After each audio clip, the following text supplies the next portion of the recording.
Good morning mga idol. Ngayon po ay March 23. Isperas po dito sa amin. Ito, papakatay tayo ng baboy. Puntahan natin yung mga nagkakatay dun sa ating baboyan. Birthday ngayon ng aming patron na si St. Gabriel Arcangel. Okay, punta na natin. So ito yung kaganapan mga idol dito sa aking baboyan. Yan. Ito yung pampaligo sa baboy, oh. Yan. So, yan natin tropa. Shout out kay Dodo. Yan. Shout out sa mga taga-Karayrayan. Yung nagkakatay dito yung mga taga-Karayrayan. Yan si Kayas. Ito lang yung ano dito, yung si Balinghoy. Si Tuwad-Tuwad. Yun, mga idol. Nahiya siya.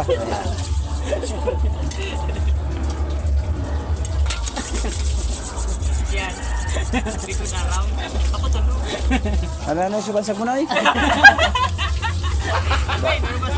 Bako man yung dodo.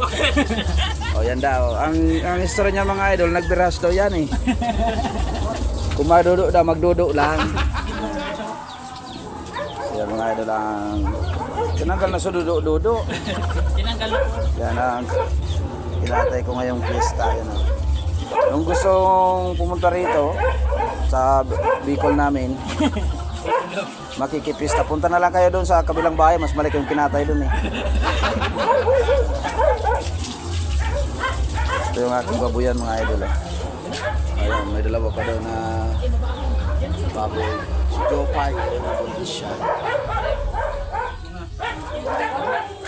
Tapos ito yung aking biik, yan, anak ni Joe Park. Lechoni naman sa graduation ng aking pamangkin at yung aking anak. So mga idol, shout out sa mga taga Bulawan Senior. Disperas po ngayon dito sa Barangay Alamat, Bulawan. Tradisyon na kasi namin mga idol na dapat ay magkatay ng baboy tuwing fiesta para may maipakain sa mga bisita. So yan mga idol. Si ano dyan? Saraw. Sa pinantaman dahon? Yan. Yan ang matinding mga ngatay dito si Jeremy.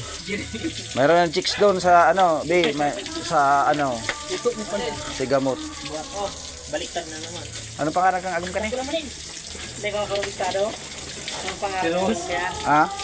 Oh, Rose. Mag-iingat ka sa taong ito mapanganib. Ayun, sirado. Yan ating mga magigiting na tropa doon sa Bagumilon. Ay, Bagamilon. Si Gamot, ito naman si Dodo sa ano to eh, sa Sipokot. Nasaan na si Tuwad? Walang dahon. So yung mga idol mamayang gabi meron ng dinuguan dito at paksiw. Kung sino yung gustong kumain, pumunta na lang dito. Hindi pa rin kami for gamito. Sige na. Sige na mga idol at tapusin muna namin itong katayin. Okay, bye bye.